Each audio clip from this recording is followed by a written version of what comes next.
पास आ जाए।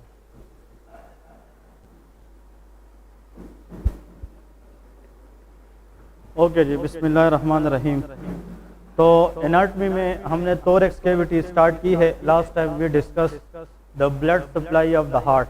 ठीक है कि हार्ट को ब्लड सप्लाई कैसे मिलती है, and we mainly focus on the arterial blood supply of the heart. इसमें जो मेन पॉइंट्स है ना, वो आप लोगों को रिवाइज करता चलूँ कि जो हार्ट की ब्लड सप्लाई है, it is mainly controlled by coronary arteries. कौन सी आर्टरी?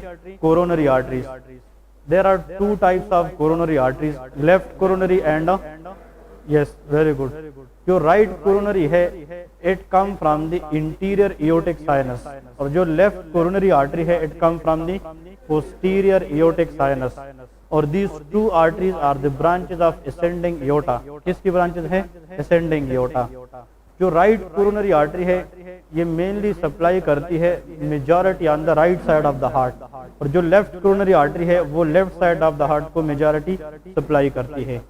राइट कोरोनरी आर्टरी के हमने कई ब्रांचेस पढ़े थे, उसमें से एक था राइट कोनस आर्टरी, ठीक है, जो नीचे जाकर राइट वेंट्रिकल को सप्लाई करती है। इसके बाद the most important is nodal artery which is supplied S A node and of A V node. S A node, ये एमसीक्यूज आता है कि S A node which is pace maker of the heart, it is mainly supplied by the branch of right coronary artery in 70% of the cases. जो 30% है वो कहाँ से आती है? कभी कभार कुछ लोगों में लेफ्ट कोरोनरी आर्टरी, लेकिन एमसीक्यूज याद रखे कि 70% ऑफ द केसेस में S A nodal artery arises from the right coronary artery. और इसके बाद हमने पढ़ी थी जो ए वी नोडल आर्टरी है, वो 60% ऑफ द केस में फिर भी कहाँ से आती है? Right coronary artery. और most important artery which is the branch of right coronary artery was posterior interventricular artery. क्या कहते हैं? Posterior interventricular artery. जो लेफ्ट कोरोनरी आर्टरी है उसमें से एक था LAD, left interior descending artery, और लेफ्ट सर्कम्फ्लेक्स आर्टरी। फिर एक कंसेप्ट हमने पढ़ी थी dominance of the heart, right dominancy और left dominancy. Dominancy of the heart depend upon the origin of posterior interventricular artery.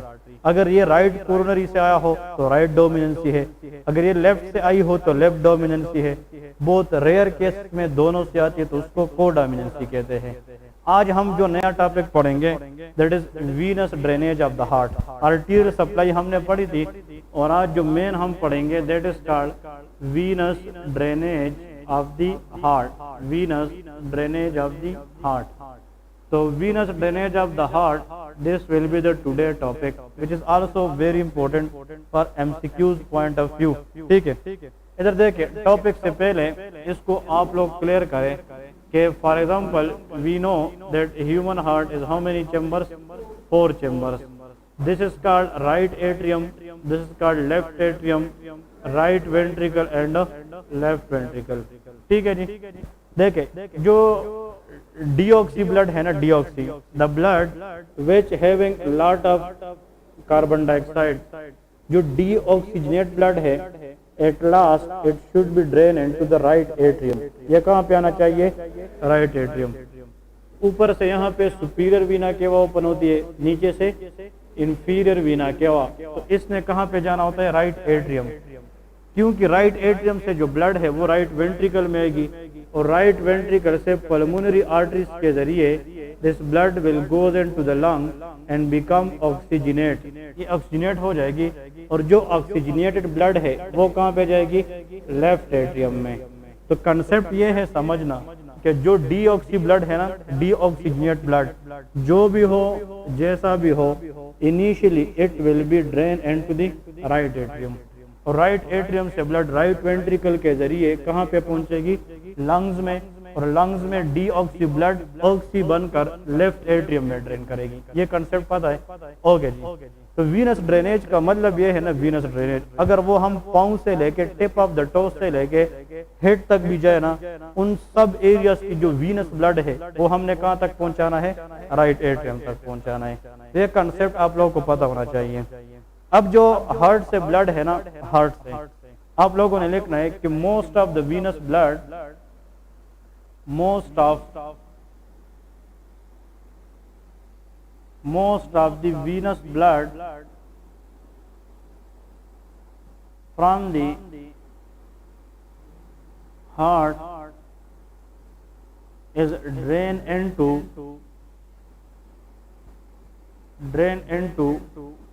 coronary sinus. This is the MCQ question. अब आप लोगों को पता होगा, ये बताऊंगा कि कोरोनरी साइनस क्या है, वो आगे मैं आप लोगों को बताता हूँ।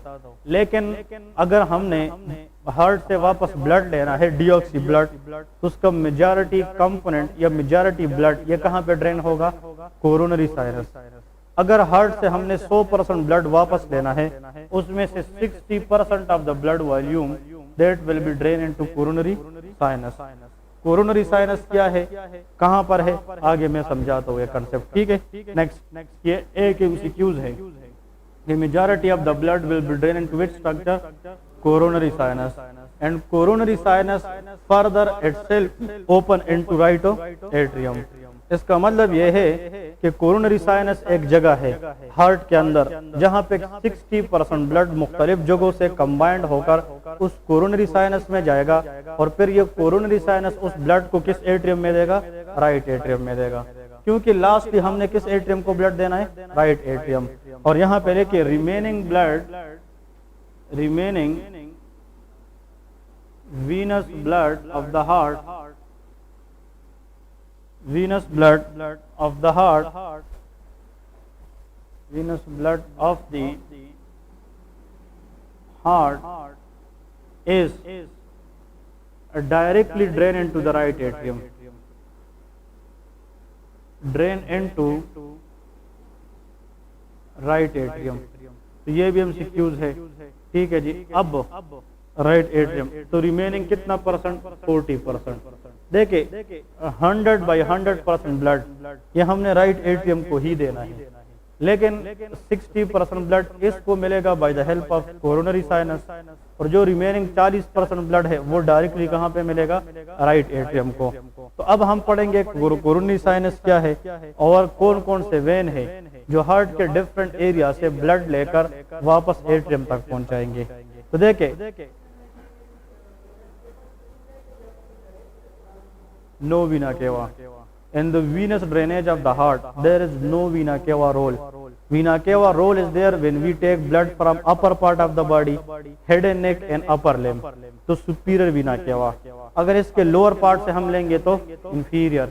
हार्ट की जो अपनी सप्लाई है उसमें सुपीरियर का रोल है, न इंफीरियर का रोल है। ये डायरेक्टली राइट एट्रियम में ड्रेन करते हैं, ठीक है। हम तो कहते हैं ना कि सुपीरियर और inferior drain into the right atrium, लेकिन जो हार्ट की ब्लड सप्लाई है उसकी जो वीनस ब्लड है वो डायरेक्टली कहाँ पे आता है? Right atrium. वो सुपीरियर और इंफीरियर के जरिए नहीं आता, ठीक है। अब लेके कंपोनेंट्स, ताकि फिर हमें पता हो कि हमने वीनस ड्रेनेज को समझने के लिए कौन कौन सी कंपोनेंट्स पे फोकस करना है, मतलब वो कौन कौन सी अवामिल है जो हार्ट के मुख्तलिफ हिस्सों से ब्लड लेकर राइट एट्रियम तक पहुंचाएंगे। तो नंबर 1 इज कोरोनरी साइनस। ये क्या है? Coronary sinus. इसको अभी हम डिस्कस करेंगे कि कोरोनरी साइनस है क्या और ये कहाँ पे मौजूद है। नेक्स्ट लिखे, एक वेन होता है, वेन एक बड़ा वेन होता है जो पूरे हार्ट से वापस ब्लड लेकर किस में डालता है? कोरोनरी साइनस में। उस वेन का नाम है ग्रेट कार्डियक वेन। उसको क्या कहते हैं? Great cardiac vein. मतलब the larger vein in the heart which take blood from majority part of the heart and giving to coronary sinus, और फिर कोरोनरी साइनस कहाँ को देगा? Right atrium. उस वेन का नाम है great cardiac vein. Great cardiac when. हम वीनस ड्रेनेज पढ़ते हैं तो उसमें आर्टरी नहीं होगी, क्या होगी? वेन्स होगी। फिर जनाब एक छोटा वेन होता है जो एक लिमिटेड एरिया से वापस ब्लड लेकर किसको देता है? Coronary sinus. उस वेन का नाम है स्मॉल कार्डियक वेन। उसका नाम क्या है? Small cardiac vein. तो देखिए हार्ट में ग्रेट कार्डियक वेन है और एक स्मॉल कार्डियक वेन है।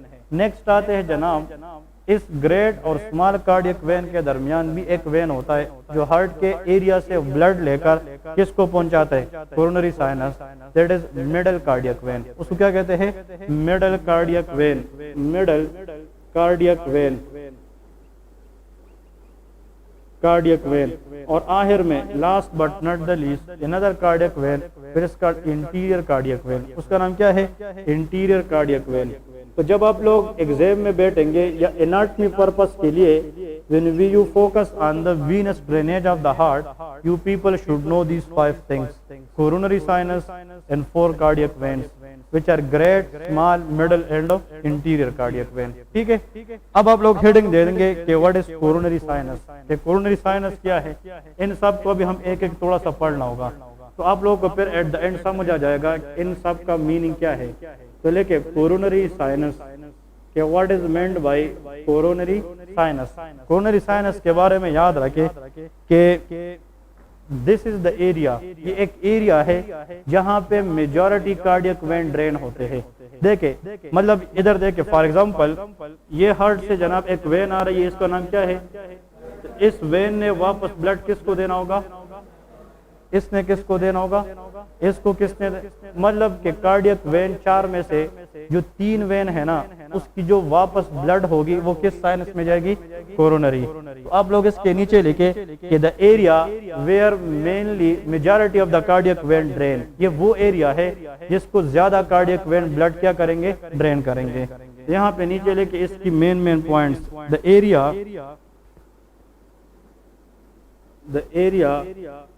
where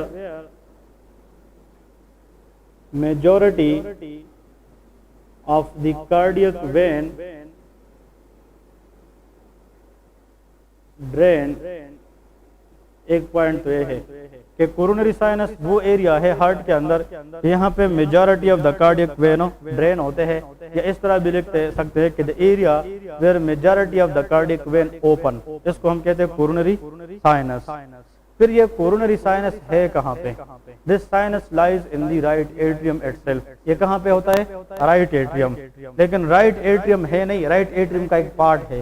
तो यहाँ पे लेके this is mainly lies, this is mainly lies in the right atrium, ये राइट एट्रियम में होता है। और फिर राइट ये कोरोनरी साइनस कहाँ को ड्रेन करेगा, राइट एट्रियम को ही ड्रेन करेगा। Coronary sinus drain into right atrium. Clear है जी। अब यहाँ पहले के tributaries of coronary sinus, this will be MCQs, tributary of coronary sinus। देखे पॉइंट से याद रखना है ना कि कोरोनरी साइनस क्या था, ये राइट एट्रियम के अंदर एक जगह है जहाँ पे बहुत से कार्डियक वेन क्या होते हैं, ओपन होते हैं, और इस कोरोनरी साइनस ने फिर ब्लड किसको देना होगा, राइट एट्रियम को। क्लियर है। ट्रिब्यूटरी का मतलब क्या है कि कौन कौन सी चीजें हैं जो कोरोनरी साइनस को क्या होंगे, ओपन होंगे, उसको कहते हैं ट्रिब्यूटरी। इसका कुछ बुक्स वाले ये भी कहते हैं, इस हेडिंग का मतलब है the structure which is open into coronary sinus, इसको ट्रिब्यूटरी कहते हैं। तो इधर देखें, कोरोनरी साइनस को ब्लड लाने वाला एक वेन होता है ग्रेट कार्डियक वेन। कौन सा, great cardiac when, GCV stand for great cardiac vein. ये ग्रेट कार्डियक वेन जब different parts of the heart से ब्लड लेगा तो किसको ओपन होगा, कोरोनरी साइनस। नेक्स्ट इससे जो दूसरा वेन ओपन होगा that is small cardiac vein. ठीक है, आप लोग पूरा नाम लेके, great cardiac when and small cardiac when. और जो इसमें थर्ड वेन ओपन होता है मिडल कार्डियक वेन। अब MCQs क्या होगा, name the only cardiac vein which is not drain into coronary sinus is interior cardiac vein. ये MCQs है। इंटीरियर कार्डियक वेन जो है वो डायरेक्टली राइट एट्रियम में ड्रेन होगा, ये कोरोनरी साइनस में ड्रेन नहीं होगा। तो देखिए, अगर आप लोग जो या बुक उठाएंगे या MCQs पर्पस पे एग्जाम में आ जाए तो 2 तरह के MCQs सेट हो सकता है। All of the following vein are drain into coronary sinus except, answer will be interior cardiac vein, कि वो कोरोनरी साइनस में ड्रेन नहीं करेगा। मैंने MCQs क्या बताया, all of the following cardiac vein drain into coronary sinus except, तो क्या होगा, इंटीरियर कार्डियक वेन। या out of all cardiac vein which of the following vein not drain into coronary sinus again interior cardiac vein. तो यहाँ पे ये इसकी tributaries है। इसका मतलब ये है कि कोरोनरी साइनस को कितनी वेन की ब्लड जाएगी, 3, और इन तीनों वेन्स की जो ब्लड है ना ये ऑलमोस्ट बनाता है 60% of the total venous blood. ये कोरोनरी साइनस में जाएगा और कोरोनरी साइनस इटसेल्फ कहाँ को ड्रेन करेगा, राइट एट्रियम। इसके बाद जनाब आप लोग सेकंड नंबर लेके कोरोनरी साइनस के बाद लेके great cardiac when.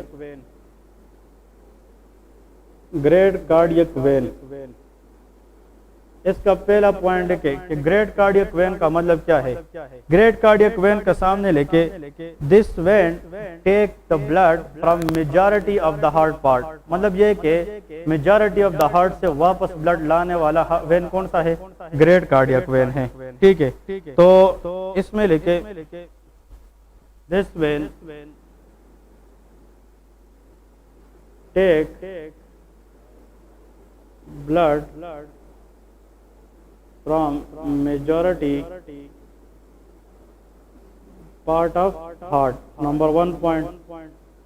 Number 2, mainly from apex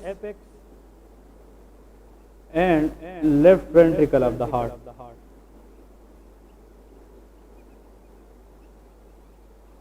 Left ventricle of the heart। और यहाँ पे आप लोग लेके it drain into coronary sinus, drain into coronary sinus. Clear है, ये कोरोनरी साइनस में ड्रेन करेगा। लेकिन कोई भी ये सवाल नहीं पूछेगा कि कौन सा वेन कहाँ से ब्लड लाता है, लेकिन this question will be commonly asked कि कौन सा कार्डियक वेन कोरोनरी साइनस में ड्रेन करता नहीं। Answer is interior cardiac vein. ये लिख ले अपने पास, because this question is repeated all the time in exam. Okay जी, तो इसके बारे में कुछ भी नहीं लिखना। ये this small cardiac vein can also take part from the right side of the heart. ये भी आप लोगों को याद है कि राइट कोरोनरी आर्टरी की एक ब्रांच थी, उसको हमने नाम दिया था राइट मार्जिनल आर्टरी। कौन सी, right marginal artery will supply blood to the margins and inferior side of the heart. जिस एरिया को मार्जिनल आर्टरी ब्लड देगी ना, उन एरिया से ब्लड वापस कौन सा वेन लेगा, स्मॉल कार्डियक वेन। तो हम इसको लिख सकते हैं कि small cardiac vein will take the blood from the part of the heart which is supplied by marginal artery. जो क्यों सप्लाई करती है, मार्जिनल। और it is nothing but these are the inferior borders of the heart. Inferior border of the heart से वापस blood लाने वाला when कौन सा होता है, स्मॉल कार्डियक वेन। क्लियर है। इंटरवेंट्रिकुलर ग्रुप का नाम सुना है ना, interventricular group is a depression between two ventricles. वहां से वापस ब्लड लाने वाला वेन क्या है, मिडल कार्डियक वेन।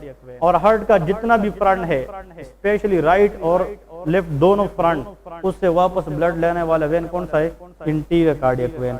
लेकिन कोई नहीं पूछेगा, न लिखने की जरूरत है, बस ये एमसीक्यूज है कि maximum blood from the heart will be drain into which structure in the right atrium. Answer will B coronary sinus. Which cardiac vein is not drain into coronary sinus, answer is interior cardiac when. अब मैं आप लोगों को सिर्फ लिखता हूँ, लेके structure drain into right atrium. ये क्वेश्चन है कि वो कौन कौन सी स्ट्रक्चर है जो किसको ड्रेन करेगी, राइट एट्रियम को ड्रेन करेगी। तो उसका जनाब एक एमसीक्यूज आता है, वो आप लोगों ने याद रखना है। तो देखिए structures drain into right atrium. अब वो कौन कौन सी स्ट्रक्चर है जो राइट एट्रियम को ड्रेन करेगी, उसके बारे में आप लोगों ने याद रखना है। नंबर 1, हाँ जी, सुपीरियर वीना केवा। सुपीरियर वीना केवा कहाँ को ड्रेन करती है, सुपीरियर और inferior vena cava has nothing to do with the venous drainage of the heart, but they are actually drain into right atrium. हम तो राइट एट्रियम मतलब जो भी पाइप राइट एट्रियम में खुलेगी उसके बात कर रहा हूँ। तो एक तो ऊपर से कौन सी पाइप आ रही है, सुपीरियर, और नीचे से इंफीरियर वीना केवा। ये दोनों स्ट्रक्चर तो सबको पता है कि these are drain into right atrium. Next, और Interior cardiac vein, excellent. Interior cardiac vein is also drain into Tavas. Interior cardiac vein is drain into right atrium, excellent. Coronary sinus. So these are the four structures which are drain into the right atrium. तो देखिए all of the following structure drain into the right atrium except इन चारों में से तीन option ठीक देंगे और इनमें से एक गलत देगा। तो कोरोनरी साइनस वो वेन्स की एक ग्रुप है जो राइट एट्रियम को ब्लड देता है 60% ऑफ द हार्ट, लेकिन जो 40% हार्ट ब्लड है वो डायरेक्टली राइट एट्रियम में ड्रेन करती है, specially via the which when, interior cardiac vein. ये मेन पॉइंट है। अब आखिर में जनाब आते हैं कि एक स्केच बनाते हैं, एक स्कीमेटिक डायग्राम बनाते हैं और उस बेस पे चीज़ों को क्लियर करने की कोशिश करेंगे। तो एक स्केच बनाएं, देखिए ऊपर लेके स्कीमेटिक डायग्राम, उस डायग्राम से फिर इस पे थोड़ा सा और भी क्लियर करने की कोशिश करेंगे कि what are the main points where we will focus a lot. ये क्लियर है? Okay ji.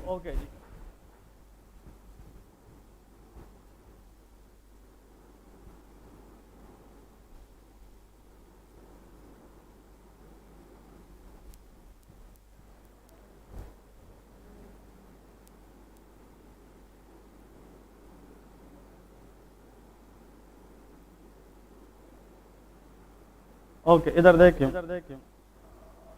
इयोटा arises from the left ventricle. Aorta कहाँ से आती है? Left ventricle.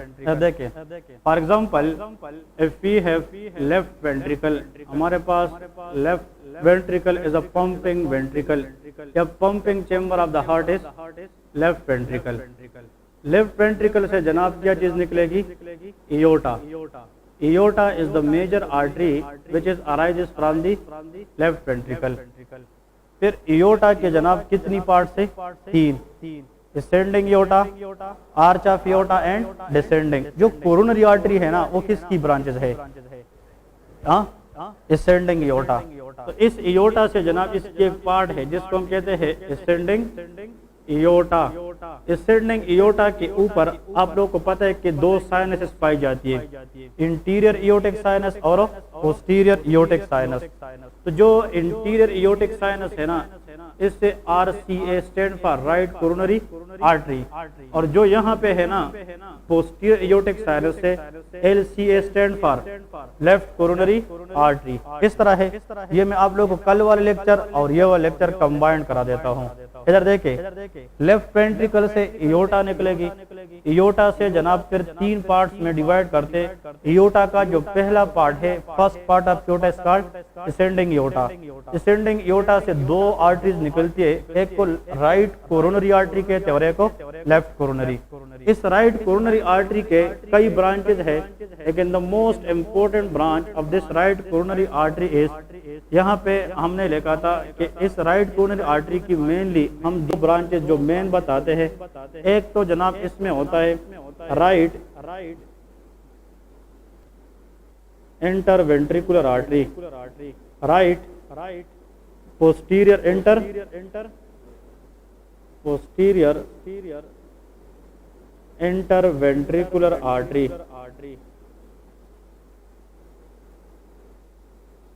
क्लियर है? और यहाँ पे एक और आर्टरी थी, याद है? Marginal artery, marginal artery. इस तरह नोडल आर्टरीज भी होती है, लेकिन मेनली ये दो याद रखें।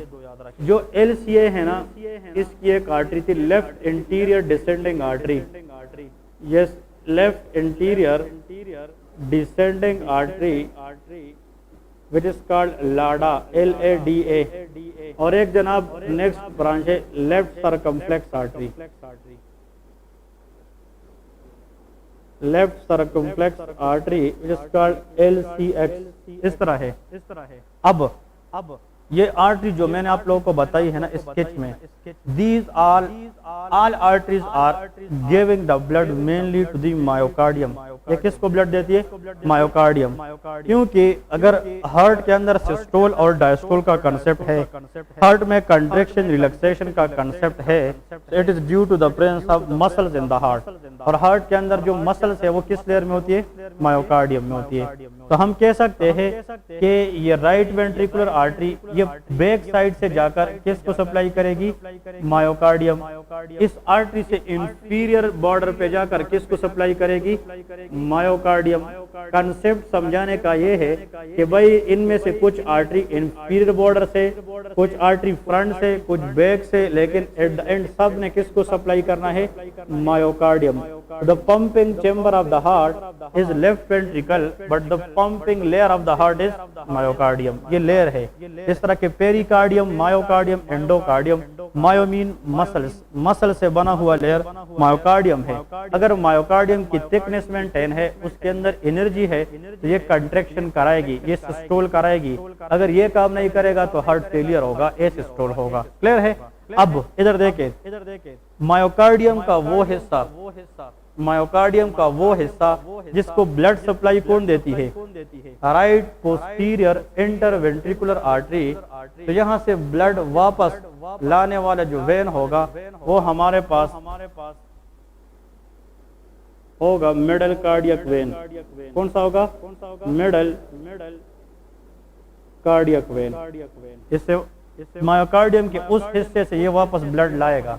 ठीक है, नेक्स्ट मायोकार्डियम का वो हिस्सा जिसको ब्लड सप्लाई मिलती है किस आर्टरी से? मार्जिनल आर्टरी से। तो वहां से वापस ब्लड लेने वाला वेन, वेरी गुड, स्मॉल, क्योंकि ये कम एरिया को सप्लाई करती है, स्मॉल कार्डियक वेन होगा।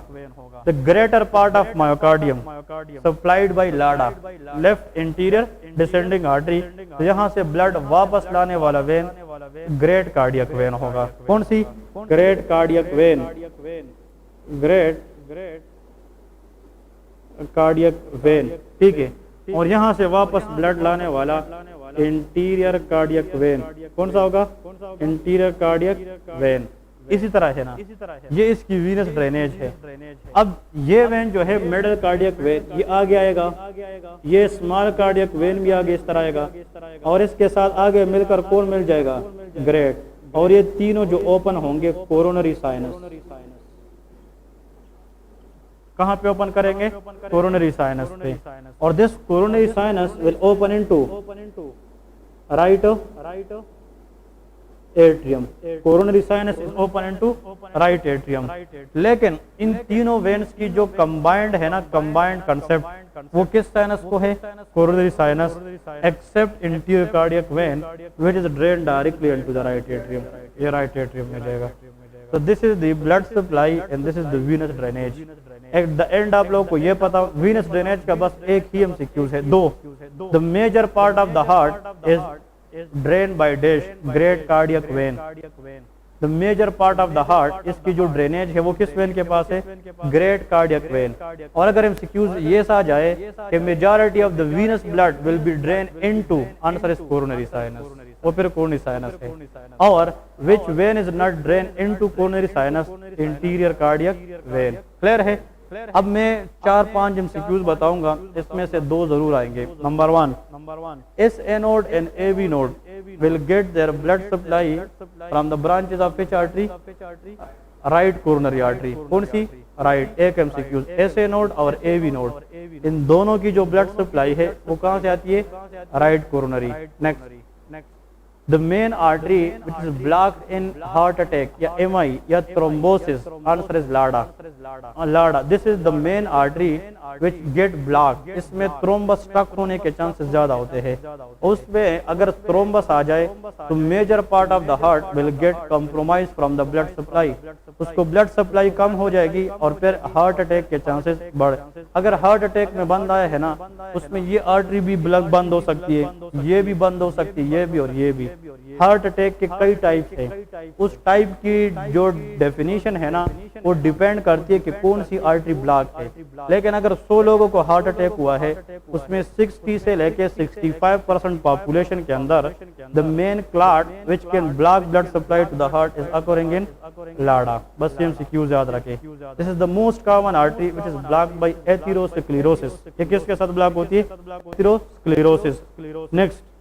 फिर नेक्स्ट एमसीक्यूज ये है कि कौन सा वेन है जो कोरोनरी साइनस को ड्रेन नहीं करेगा। ये 4-5 एमसीक्यूज है और इससे एक क्वेश्चन जरूर आता है। क्लियर है? इसके बाद एक छोटा सा टॉपिक है लेके nerve supply of the heart. Heart को नर्व सप्लाई किस तरह मिलती है, it is also important one. Nerve supply of heart. Okay, इस हार्ट को जनाब नर्व जो मिलती है ना, नर्व सप्लाई, वो एक ग्रुप की शक्ल में मिलती है। मतलब बहुत सी नर्व होती है जो हार्ट को इनर्वेट करती है। A group of nerve which supply या which innervate the heart is called cardiac plexus. उसको क्या कहते हैं? Cardiac plexus. आप लोग यहाँ पे लिखे the main nerve supply of the heart is known as cardiac plexus. Cardiac is the word use for heart और plexus mean group of nerve. मतलब ये है कि अगर नर्व की एक ग्रुप बन जाए जो हार्ट को सप्लाई करे उसको हम क्या कहते हैं? Cardiac plexus. अब ये कार्डियक प्लेक्सिस आए हैं कहाँ से और ये किसकी पार्ट है? वो ग्रुप ऑफ नर्व जो हार्ट को सप्लाई करेंगे दे आर द फाइबर्स या group from autonomic nervous system. ये कहाँ से आते हैं? ऑटोनॉमिक। तो cardiac plexus arises from these are nothing but fibres of autonomic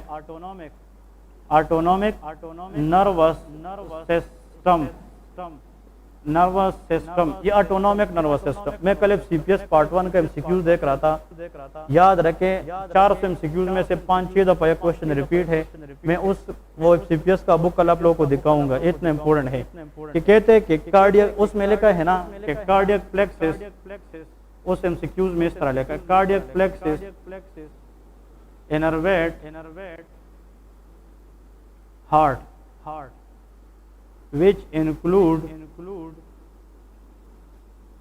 dash MCQs parasympathetic fiber,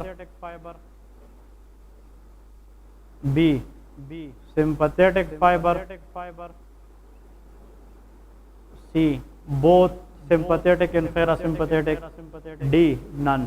ये बिल्कुल इस तरह एमसीक्यूज है कि कार्डियक प्लेक्सिस वो ग्रुप ऑफ नर्व है जो हार्ट को इनर्वेट तो करती है लेकिन वो बनती किस चीज से है? सिर्फ पैरासिम्पैथेटिक से, सिंपैथेटिक से, या दोनों से, या कई बिल्कुल दोनों से नहीं। तो इधर देखे जो कार्डियक प्लेक्सिस है इसकी जो ओरिजिन है वो ऑटोनॉमिक नर्वस सिस्टम है और ऑटोनॉमिक नर्वस सिस्टम में पैरासिम्पैथेटिक कंसेप्ट भी होता है, पैरासिम्पैथेटिक, और इसमें जनाब सिंपैथेटिक फाइबर भी होता है। अब देखे आप लोगों को ऐसे कैसे याद रहेगा? हार्ट का जो इफेक्ट है ना, हार्ट की रेट बढ़ भी सकती है, हार्ट की रेट कम भी हो सकती है। तो autonomic nervous system it is a self regulatory system. Autonomic nervous system खुद को रेगुलेट करने वाला सिस्टम है, उस पे हमारा कंट्रोल नहीं होता। It is involuntary system. ये क्या है? इनवॉलंटरी। लेकिन ऑटोनॉमिक नर्वस सिस्टम को अल्लाह ने सिंपैथेटिक पैरासिम्पैथेटिक फाइबर इसलिए दिए है कि कहीं पे हार्ट रेट को बढ़ाएगा, कहीं पे हार्ट रेट को कम करेगा। अगर हार्ट में हार्ट रेट की ऊपर नीच, ऊंच नीच है, इंक्रीज डिक्रीज, तो उसमें एक फाइबर का रोल हो या दोनों का? दोनों। तो cardiac plexus contain dash, answer is both sympathetic and parasympathetic. ये एमसीक्यूज याद रखें कि कार्डियक प्लेक्सिस वो ग्रुप ऑफ नर्व है जो इनर्वेट करती है हार्ट मसल को, लेकिन इसमें सिंपैथेटिक फाइबर भी होंगे और पैरासिम्पैथेटिक फाइबर भी होंगे। अब क्वेश्चन ये है कि अगर हार्ट पे किस सिस्टम की एक्टिवेशन हो जाए, it will accelerate heart rate. ये हार्ट रेट को क्या करेगी? एक्सेलरेट, इंक्रीज करेगी। लेकिन अगर पैरासिम्पैथेटिक आ जाए, it will decelerate the heart rate. ये हार्ट रेट को डीसेलरेट करेगी। और इस तरह भी लिख सकते हैं कि it will fire the heart rate, it will increase the heart rate, it will be decrease the heart rate. लेकिन और एमसीक्यूज के जो पैरासिम्पथेटिक फाइबर है ये हार्ट रेट को किस नर्व के जरिए कम करेगी? Answer is vagus nerve. वो कौन सी नर्व है? Vagus nerve. तो parasympathetic effect on the heart is due to decrease heart rate is mediated by vagus nerve. कौन सी नर्व? Vagus nerve.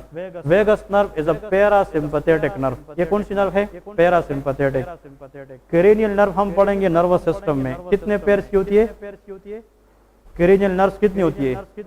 12 पेयर्स, 1 से लेकर 12 पेयर्स तक। उनमें से जो 2 नंबर है 3, 7, 9, 10 इसको कहते हैं पैरासिम्पथेटिक। तो vagus nerve is a 10th cranial nerve. तो ये कौन सी नर्व है? पैरासिम्पथेटिक। और याद रखे वेगस नर्व विल रिलीज, जो नर्व भी पैरासिम्पथेटिक होगी it will be release acetyl choline. वो क्या रिलीज करेगी? Acetyl choline. Acetyl choline is a neurotransmitter. ये क्या है? न्यूरो। एमसीक्यूज में आप लोगों से पूछ रहा हूँ, effect of parasympathetic on the heart rate, increase, decrease और no effect? Decrease the heart rate. Effect of sympathetic on the heart rate is increase, accelerate the heart rate. Okay, effect of the parasympathetic on the heart rate is decrease, which is due to which cranial nerve? Vagus nerve. Effect of parasympathetic on the heart rate will be decreased, mediated by vagus nerve due to the release of which neurotransmitter? Acetylcholine. इस तरह के 3-4 किस्म के question आएंगे ताकि आप लोगों को हर लेवल पता हो। फिर से effect of parasympathetic stimulation on the heart rate will be decreased. Next, effect of parasympathetic on the heart rate is mediated by which nerve? Vagus nerve. Through which neurotransmitter? Acetylcholine. Clear है? जो sympathetic effect है ना, it is mediated bye accelerate the heart rate by the help of epinephrine. किसके जरिए? Epinephrine, जिसको हम adrenaline भी कहते हैं। हार्ट के ऊपर बीटा 1 रिसेप्टर होते हैं। कौन से? Beta 1। Epinephrine is a potent stimulant of beta 1 और those neurotransmitter which will activate beta 1 receptor, it will increase the heart rate. ये क्या करेगा? Increase the heart rate. और beta 2 present in the bronchus. ये कहाँ पे होती है? ब्रोंकस। हार्ट पे कौन सा होता है?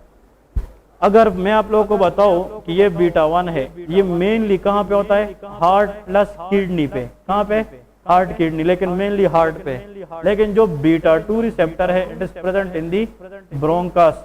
मैंने एक ड्रग दे दी जिसने बीटा 1 को प्लस किया, एक्टिवेट किया, it will increase the heart rate. ये क्या करेगा? हार्ट रेट को बढ़ाएगा। ठीक है, लेकिन अगर मैंने एक ऐसा ड्रग दिया जो बीटा 2 को प्लस करे, एक्टिवेट करे, इट विल काज ब्रोंकोडायलेशन। ये क्या करेगा? ब्रोंकोडायलेशन। और that we need in a patient having asthma. किस पेशेंट में? Asthma, COPD, chronic obstructive pulmonary disease. और ऐसा ड्रग जो ब्रोंकस में जाकर किस रिसेप्टर को एक्टिवेट करे? Beta 2 is called salbutamol. इसका नाम क्या है? सल्ब्यूटामोल का नाम सुना है कि नहीं?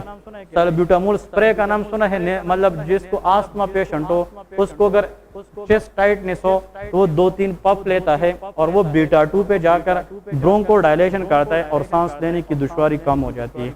Beta 1, beta 2 both are sympathetic receptor but one is lies on the heart, another lies on the bronchus. लेकिन हार्ट पे हम बात करेंगे तो क्या है? बस दैट इज बीटा 1। और बीटा 1 को एक्टिवेट करने से क्या होता है? हार्ट रेट बढ़ सकता है। और अगर किसी का हार्ट रेट बहुत ज्यादा हो, अगर एक इंसान है उसका कल वायवा है या कल एग्जाम में फर्स्ट टाइम बैठ रहा है तो हार्ट रेट क्या हो जाता है? तो उसको कम करने के लिए हम बीटा 1 को एक्टिवेट करेंगे या ब्लॉक? तो beta blocker will decrease the heart rate. तो बीटा ब्लॉकर हार्ट रेट को कम करेंगे। एंड्राल का नाम सुना है? एंड्राल, प्रोप्रानोलोल। ठीक है, एग्जाम के सुबह बहुत से लोग लेते हैं, फेवरेट डोज है। ठीक है ना? फिर वो लोग कहते हैं कि अगर एग्जाम में हम फेल भी होते जा रहे, हमें कोई अंदाजा नहीं होता। ठीक है ना? खफा होते हैं ना खुश होते हैं। ठीक है ना? तो इतना भी रिलैक्स ना होके जाए। ठीक है ना? हमारा एक दोस्त है, ठीक है, दोस्त तो नहीं, मेरा बहुत काफी सीनियर है, 7-8 साल मुझसे सीनियर है। जिस टाइम में MBBS के लिए गया था उस टाइम वो हो के आया था, but still he is not clear PMD step 1। ठीक है ना? He joined academy 6 times डेम से कोई अकेडमी नहीं छोड़ी है, ठीक है। And he study with me 2 times, ठीक। इधर नहीं आए लेकिन मेरे साथ ग्रुप में पढ़ा था। But he is what, he is a politician. वो जहाँ पे भी प्रोटेस्ट होते हैं वो सबसे आगे होता है, ठीक। एक तो पढ़ता नहीं है, और मैं उसके लिए ये कह सकता हूँ कि वो इतना जो है ना, एक होता है ना जो बिल्कुल उसके पास थिंक ही नहीं होता, सोच कि उसके 3 से 4 मेरे ख्याल में बच्चे भी है, और वो घर में सिर्फ अकेला है कि के सारे लोग उसको बस देख रहे कि ये कुछ कमा के लाएगा। कल भी उससे बात हुई मेरी, और वो पीएमडीसी की फ्रंट डोर पे सबसे ज्यादा चिल्लांग लगाने वाला वो है, हाँ ना। उन लोगों की ग्रुप में जो कहते हैं कि बगैर एग्जाम के आरएमपी मिल जाए, सही है ना। मतलब एक ग्रुप ऐसा भी बना है ना सोशल मीडिया पे कि भाई एग्जाम के बगैर हमें आरएमपी मिल जाए। ये वो कहते हैं ना ख्वाब में तारे देखने वाली बात है, ठीक है। एफएससी मैट्रिक तोड़े के बगैर एग्जाम आरएमपी, कल को अगर आपको आरएमपी मिले खुदा ना वास्ता किसी से कुछ भी हो सकता है, लेकिन अगर आरएमपी होल्डर से ब्लंडर हो जाए उसको कुछ नहीं कहता। लेकिन अगर आप लोगों से ननन में टी को एक गलती हो जाए ना तो आप लोग पकड़ सकते हैं। फिर पीएमडीसी पे बात बनेगी ना कि how you will allowed the person to practise without exam. ये भी ट्रुथ है कि इस एग्जाम में सर रटे है, ये भी कोई सेल्फ असेसमेंट एग्जाम नहीं है, फिर भी एक तुक बनता है कि एग्जाम के बाद आप काम कर सकते हैं। तो उसको वो डेली मुझे फोन करते कि सर इस दफा मुझे निकालना है, कल देखता वो प्रोटेस्ट में सबसे आगे होता है, ठीक है ना।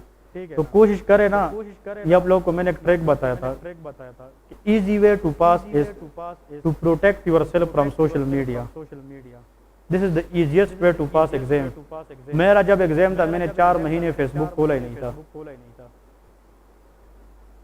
और मैं पूरी जिंदगी में पीएमडी से सिर्फ एक बार गया हूँ, ठीक है। मैं जब एक दफा गया ना पीएमडीसी, तो वहाँ पे जब मैंने कागज दिया ना एलिजिबिलिटी के लिए, तो मैंने उससे वैसे पूछा कि सर एग्जाम कब है।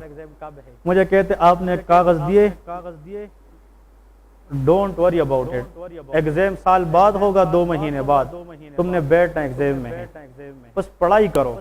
लोगों को ना सुनो कि आज है कल है परसों, एग्जाम आएगा अपने टाइम पे, तुम पढ़ो।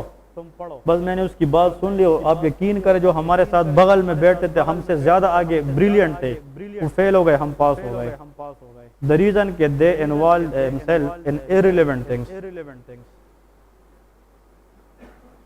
ठीक है ना। तो मेरे ख्याल में तो जो लोग प्रोटेस्ट करने जा, अब जिस तरह के एफएमजीज की एक प्रोटेस्ट हुई थी 2-3 दिन पहले, ये जीशान अनवार ये मेरे स्टूडेंट मुझसे पढ़ के, लेकिन मेरे 8-8 साल सीनियर है, मुझसे पढ़े हैं, लेकिन they are doing the great job. वो एक बेस पे उन लोग का अपना पीएमडीसी भी क्लियर है, लेकिन ये वो लोगों के लिए जा रहे हैं जो फंसे हुए, आप जैसे लोग, हम जैसे लोग यार। अगर हम फंसे तो आरएमपी के लिए परमानेंट नहीं है, अगर आप फंसे तो एग्जाम के लिए, मतलब हर एक एफएमजी अपनी पोजीशन पे फंसा हुआ है। तो कहने का मतलब है कि प्रोटेस्ट का एक तरीका होता है और एक मीनिंग होता है। अगर वो इस बेस पे प्रोटेस्ट करे कि सर हमें एग्जाम का डेट दे, वो वैलिड एक प्रोटेस्ट है। और अगर कोई ये प्रोटेस्ट करे कि सर हमें एग्जाम के बगैर आरएमपी दे दे, तो ये कभी पॉसिबल नहीं है। तो कहने का मतलब एक इररिलेवेंट चीजों में ना पड़े। और आप जो बैठे हुए लोग हैं ना, इसमें अगर इंटर्नी है कोई बंदा या सेकंड ईयर का स्टूडेंट है, कल को होगा जो आपका भी एग्जाम आएगा बहुत जल्दी। आप लोग बैक पे सोचे ना, 5-6 महीने साल हम गुजार के आए हैं चाइना में, आप लोग सोचोगे कि मैं तो कल गया था। टाइम इस तरह गुजर रहा है, ये नहीं कि मेरे पास तो बहुत टाइम है, फिर से जाना पड़ेगा, फिर आना पड़ेगा, फिर देख लेंगे। ये चीज जहन से निकाले भाई। आप इधर रास्ते में जा रहे, आपके पास किताब नहीं है, आप ऐसा पढ़े कि कोई बंदा आपसे कहे कार्डियक प्लेक्सस में सिंपैथेटिक पैरासिम्पैथेटिक, आप उसको जवाब ना दे, आप उसको समझे भी कि इसमें ये होता है, ये होता है, ये होता है, इस तरह की पढ़ाई करें। आप लोग इधर क्यों आए हैं बिफोर द टाइम, ताकि आप लोग अच्छा पढ़े, सही है ना। तो सिर्फ किताबें और कापियां भरनी नहीं है, पढ़ना भी है।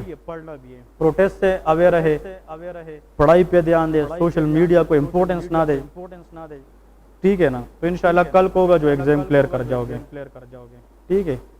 और आप लोगों के ख्याल में क्या लगता है, अगर एग्जाम के बगैर आरएमपी मिल भी जाए, यहाँ पे सेल्फ सेटिस्फेक्शन नहीं होती। अगर आप लोग हो एग्जाम पास करके आरएमपी लेंगे तो प्राउड महसूस करोगे।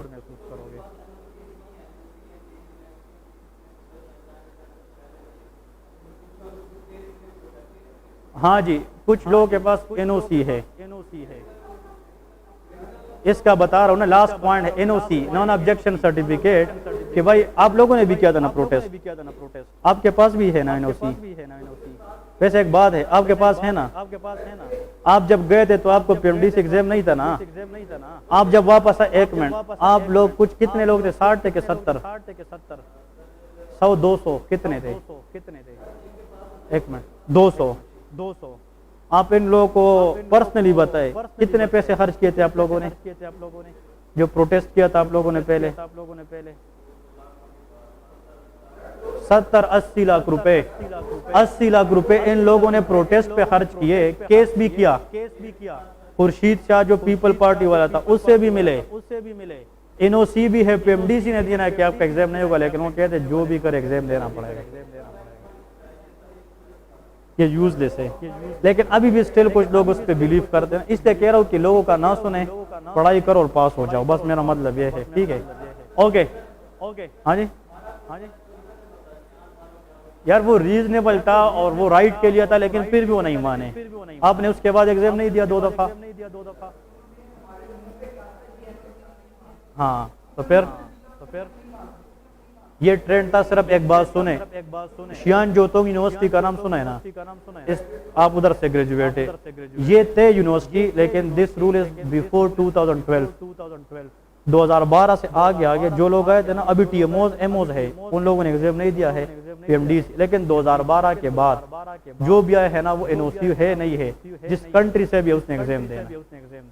मतलब मेरा मतलब ये कि एग्जाम के बगैर आरएमपी का खौफ ना देंगे, ये लोग आप लोगों को मिसगाइड करते हैं।